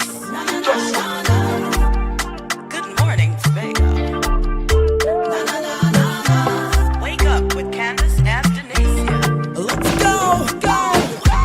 It's a brand new morning. Rise up to a brand new dawning. As the passion start to rise, the energy fill the skies. I say thanks a favor to wake up and hear me neighbor. 60,000 people strong, and the vibes is never wrong. We are beauty, we are power. We are people in the sun. We are beaches, we are rivers. We are melanated one. Good morning, and welcome back to Good Morning Tobago right here on Tobago Updates, guys. And as we continue our conversations, I'm chatting with the representatives from the Speyside Secondary High School. And this morning to have that conversation with me, I have a full house actually. I have Mr. Shane Andrews, who is a teacher, as well as Mrs. Nikita Frank Charles, and Mr. Randy Taylor, who is also the guidance counselor. And this morning we're talking about enriching the students and presenting a more holistic approach to education and youth development. And this is what the Speyside High School has been up to recently. And recently they have had their Boys and Girls Enrichment program. And this morning we're going to talk about the success of that initiative and what we can look forward to in the future from the Speyside High School. Mr. Andrews, Mr. Taylor, sorry? Shane Andrews, right? And Mr. Taylor, let us know, what was the initiative about? How did it come about? Well, it started in 2005 under the directive of the then principal, Ms. Hackett, who is now the school supervisor 3. And the initiative was to positively impact the young people of the school, the students of the school, through motivation, guidance and inspiration. So from that, you found that everything that was geared towards the students was linked to these three components: motivation, guidance, and inspiration. Excellent. And Mrs. Frank Charles, tell us a bit about what the program entailed and who were some of the companies or representatives that were there present at that Enrichment Day? Okay, so good morning, Tobago. The program basically is split into two, boys and girls. Okay. So girls along with the females went to a different part of the school while boys went to a different part. So I would talk basically about the girls because that is what I know. We had, to begin the program, we had Miss the Honorable Deputy Chief Secretary talking to us, right? Along with, I think it's Tobago only sexologist, Miss Onika Henry, talking to us about health, girls, health, women, health, and our sexuality. And then we went forward to the incredible group, TPAC, that gave us a wonderful performance about bullying and how to deal with bullying. And then we ended it off with, as you can see the pictures that are showing, different beauty culture, different jewelry making, as well as interacting with people, persons, past students that came to enlighten on the girls how they could be a better person and not stick to what they know. So we had like lawyers, we had like fashion designers, we had hairdressers come in, we had even a young lady who was once a part of the school that is now a plumber, you know, to show the girls that we don't have to be in a box. That's right. We could expand and be whatever we want to be. Excellent. You know, so it was a really powerful session for us. Excellent. And Mr. Andrews, I see that there's a photo there of a number of the past students, and you indicated that the past student played a key role. Why was it important for you guys to really involve the past students of the school in this Boys and Girls Enrichment Day? Well, pleasant morning to the viewing and listening audience. It was necessary to recall past student role models so that the students, and the boys in particular, well, I could speak to the girls as well, could relate to persons that would have been where they are currently. And in addition to that, by sharing their experiences, that would have provided some inspiration for the students. Well, if they were where we are currently at and would have caused maybe disruption or, as we may say, troublemakers in the school, and at the end of the day, they turn out to be successful professionals in their own fields and capacity, then of course, that's the inspiration and the hope and the spark that we would need or require in order to do the same. So all is not lost. All they required was a flicker of light. And these past student role models, they provided that flicker of light for the students. Excellent. And I had no choice to smile because I could definitely really relate to that. And tell us a bit about what was specific to the boys. What was the program that you had that was specific to the boys? Okay. Well, we had Dr. Dean, I think it was, that came in and spoke to personal hygiene, well, the male anatomy and physiology, and sexuality, because our team was strong boys, real men. And it was important for the boys to understand the role that they play, right? Not only in the homes, but in society as well. Of course, we are keenly aware of boys' underachievement and the stigma that surrounds males particularly here in the Caribbean. So it was necessary, we thought, during our planning, to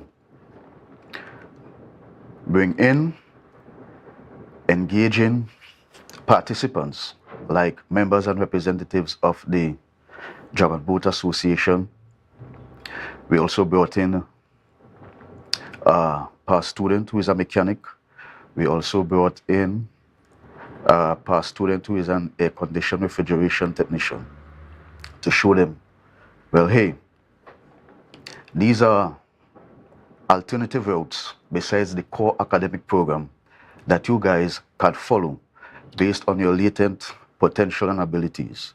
And it is not necessary or cast in stone that everyone has to become a lawyer or a physician or a professional accountant. The alternative paths that you can follow and do extremely well based on your strengths, your abilities, and your likings.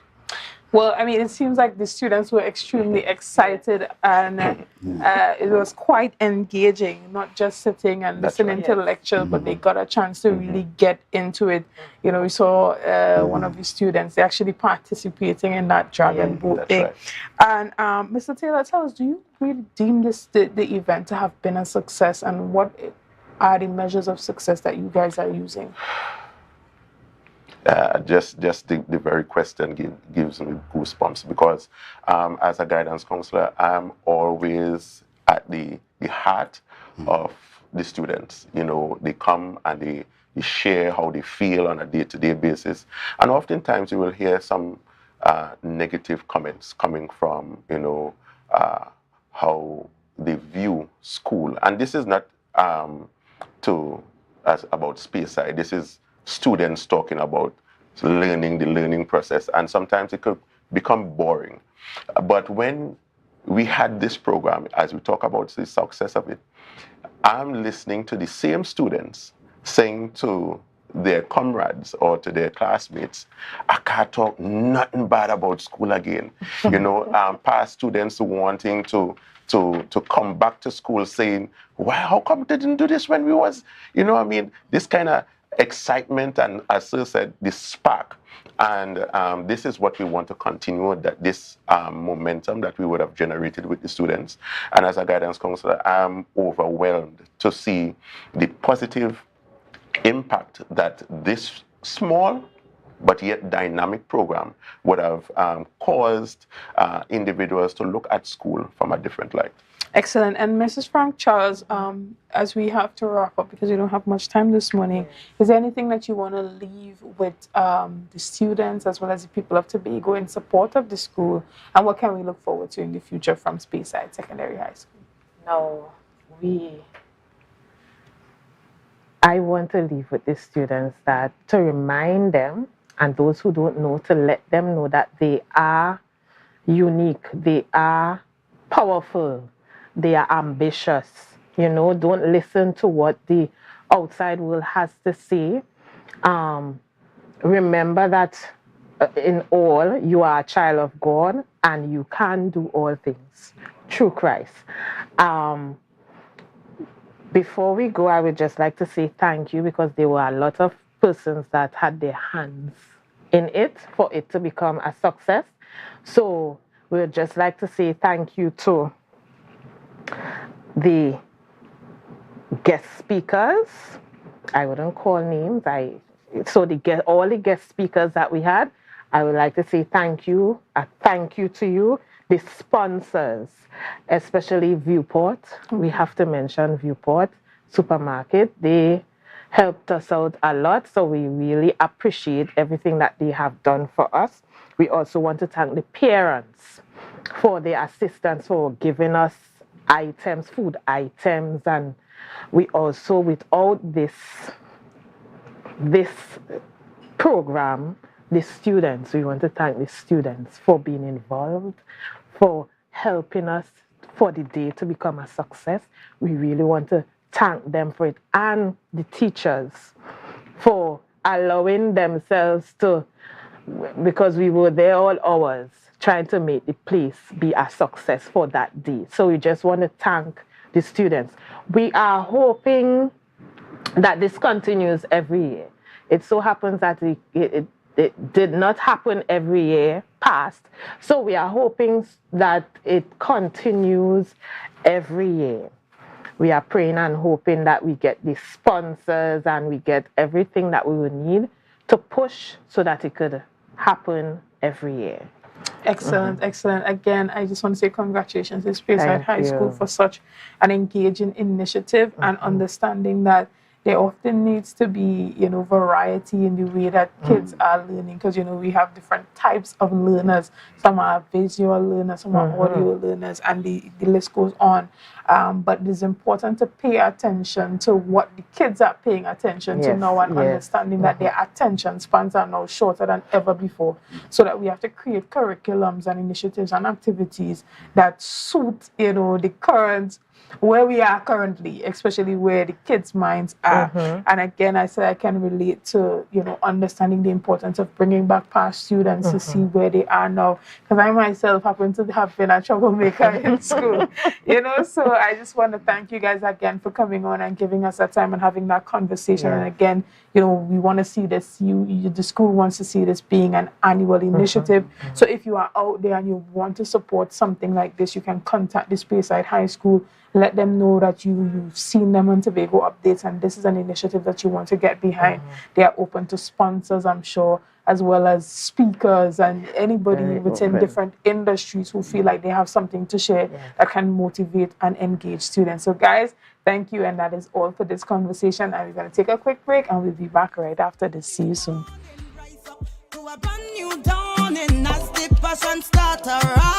The energy filled the sky.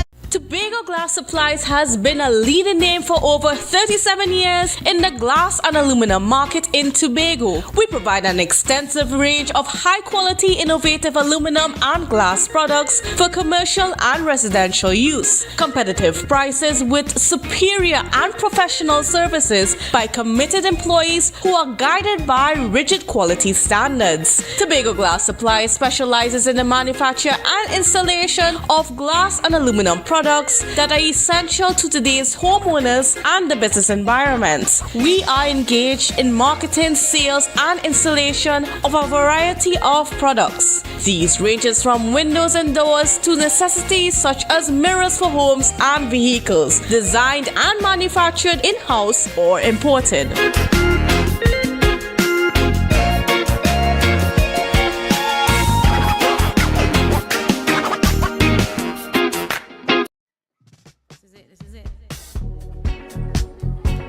Excel Spa by Haley, where our highly trained staff are ready to deliver the top-class services in facial massages, waxing, nail enhancement, and body treatment.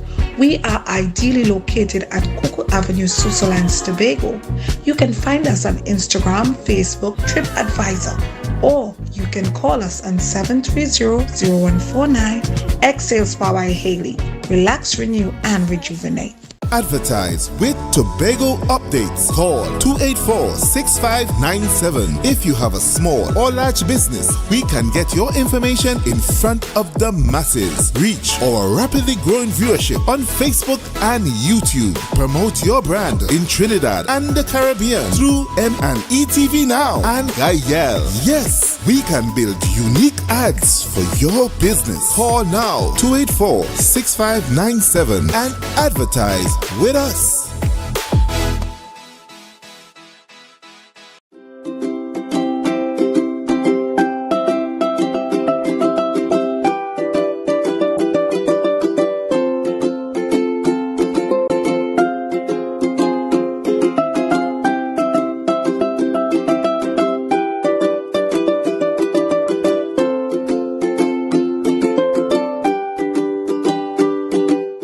You can now get whatever you need whenever you need it anywhere in Tobago with Tobago. Your meals, medication, groceries, and shopping all delivered directly to you. No more hassle, no more stress. Get the Tobago app today on Google Play or Apple App Store. That's TAPPOGO, and let us deliver to you. Check our website at www.tapogo.app or call the experts at 494-TOGO and 484-4746. Tobago. Relax. We will get it to you. Tobago's at your service.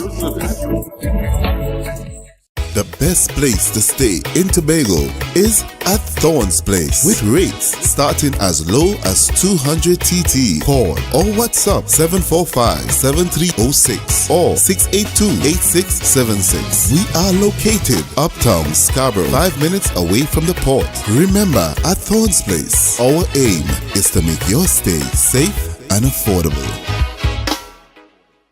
It's a different type of thing down there. And we party till we drop down there. With a lot of pretty girls down there. Down in Tobago. Yeah. Hey. Tobago updates. Good morning, Tobago. Wake up with Candace and Denise. Let's go. It's a brand new morning, rise up to a brand new dawning. As the passion start to rise, the energy fill the skies. I say thanks for favor to wake up and hear me neighbor. 60,000 people strong, and the vibes is never wrong. Good morning and welcome back to GMT right here on Tobago Updates. Guys, and as we continue our conversation this morning, we're talking about the district town hall meeting by the THA's Executive Council that took place on Tuesday, the 13th of June, that happened at Fairfield Complex. And that was done in the area of the area representative and Assemblyman Natisha Charles Panton for Bagatelle Bacolet. Okay. And thank you so much for coming on with us, and good morning. How are you doing? Good morning to you. Good morning to my constituents and Tobago. Excellent. So how would you have deemed this particular district town hall meeting? Because this was the first time that happened within your district. So what was the feedback like for you? How was that? Well, persons reached out to me. They said that they liked the entire presentation. The feedback was good from the constituents and persons surrounding the constituency as well, because many persons attended to get follow-up answers to their questions. So it was deemed as successful as all the others. Okay. Was there anything that stood out as a surprise to you during the session? Actually, no. Nothing was a surprise at the session. Mm-hmm. And that was because, I was doing my homework for the entire, time. So nothing, was a surprise for me. All right. Mm-hmm. And when it comes to community engagement within your district of Bagatelle Bacolet, how has that been for you? How has the engagement with the community been? Have you been able to maintain that communication with members of the district? Okay, so I continue to maintain communication with my constituents. And the entire experience, while it is rewarding, at the same time it is challenging, because you get to experience firsthand all the needs, outstanding needs that have been just lying there to be addressed. And then with the inclement weather experience last year, then you would have seen that we had a lot of erosion, a lot of flooding. So we have a lot of work to do.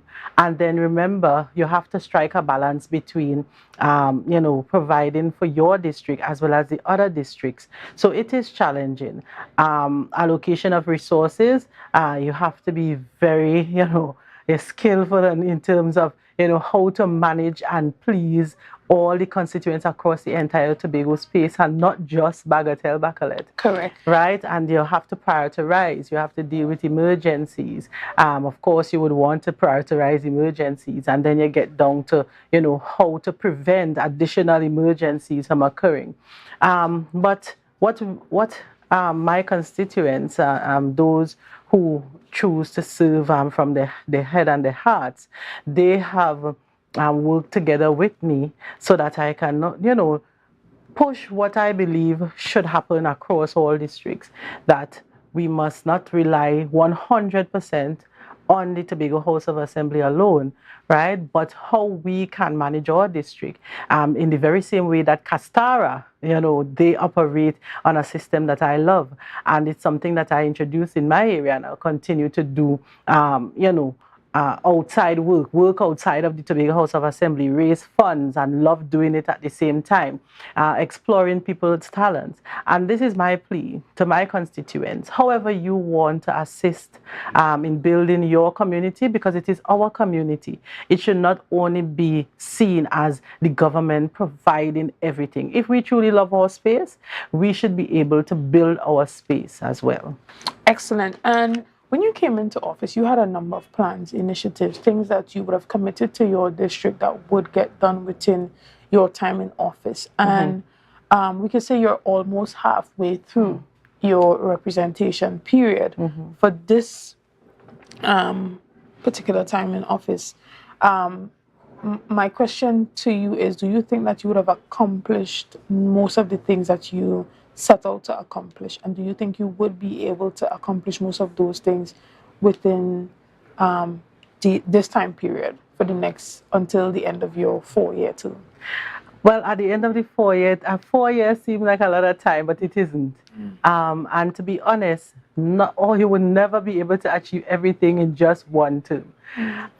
But we would have done a lot based on, but if you saw the presentation, we would have done a lot based on what resources have been allocated to just the Bagatelle-Bacolet district. Persons complained about not getting water at the top of French Fort. 2 booster stations were installed. Persons complained about their streets not being well lit, and we were able to pay for Cradley Trace, right? Lights in Cradley Trace, Bacolet Point, Celestial View, that's an entire community within Bagatelle that has no lighting at all. Delphi phase 3, right? South phase 3. So we are getting there. You saw the lovely work done by the Division of Infrastructure in Friendsfield, for example, that long stretch of drain, and other drainage works in the entire Bagatelle-Bacolet district. And as I said, the inclement weather would have brought about a lot of emergency situations that we did not anticipate, right? But we are working on a lot of the infrastructure in the area so that persons can be comfortable. There are big ticket items planned for the district, because you heard the Chief Secretary, he would have mentioned Scarborough Secondary School, right? And he would have mentioned several projects at the sporting facility there for the young people, right? But of course, if you could go attend the, sporting complex, and then you're still unable to get to your house still flooding out, So that balance, we have to strike a balance. But we're going to continue working together. It's not about what Mrs. Pantin wants for the district. The constituents, what they have highlighted, and we're trying to treat with those issues to make, ourselves comfortable. Right. And so there's always a discussion that being on the inside and on the outside are 2 different things. And when you actually get in is when you really understand the realities of the situation. And one of the realities that you guys have faced from getting into office is understanding that resources are not as accessible as you may have thought that it was in regards to finances. How do you prioritize within your district what gets done and what may not get done? And a number of the things that were discussed during that session, how realistic are they, seeing the financial constraints that that this current administration is facing? I've always had the understanding that we'll never always have all the resources we would want. And I've always understood that everything would take time. The sort of person and personality I have, I've always been pushing. And, 2 months ago, I know I've never said it to anyone in the public, but at one of the events, I actually fainted. And someone from community development offered emergency first aid. And I ended up in the hospital in the resuscitation room. And I discovered that my blood count was extremely low. And I thought I would have died. And, the reality of that it said to me that, I'm working very hard, both as being a secretary and an assemblyman. And, it is challenging trying to achieve all the goals that you set up, both at, the managing your health and also being able to manage all the demands that come your way. But God saw it fit for me to pull through, and I'm still pushing, right? I'm taking into consideration managing my health, and I'm trying the best that I can, given the resources I have and those that we have been raising. We have been doing so many fundraisers. And what I like about my community, people are reaching out and saying, I need a traffic mirror here, but you know what? I'll contribute. And that is what I love, because they're really seeing that we want to fix, a lot of the issues. Some issues you can resolve, by us just coming together. And I'll tell you something, you see, volunteerism, I've been doing it for partly all my life. It brings a different type of experience within you, right? I don't know if a lot of persons within my community that they haven't heard my voice, begging for volunteerism.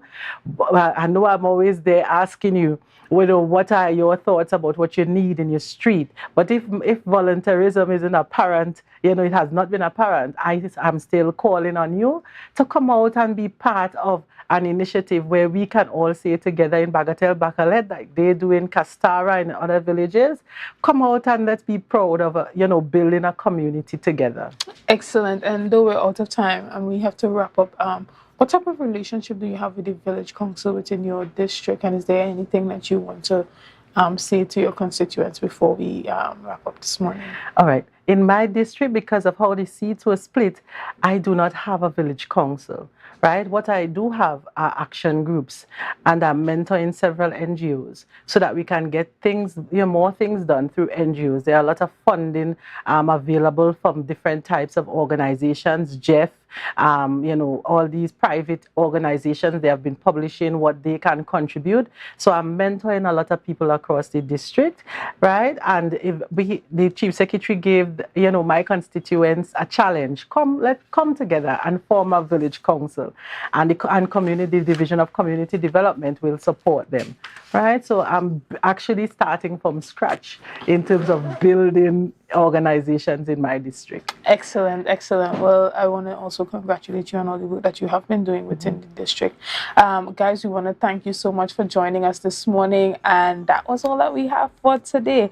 Again, thank you for tuning in, and thank you for helping to make Tobago Updates the #1 broadcaster here on the island of Tobago, and we will see you soon, guys. Have a great day. 1,000 people strong.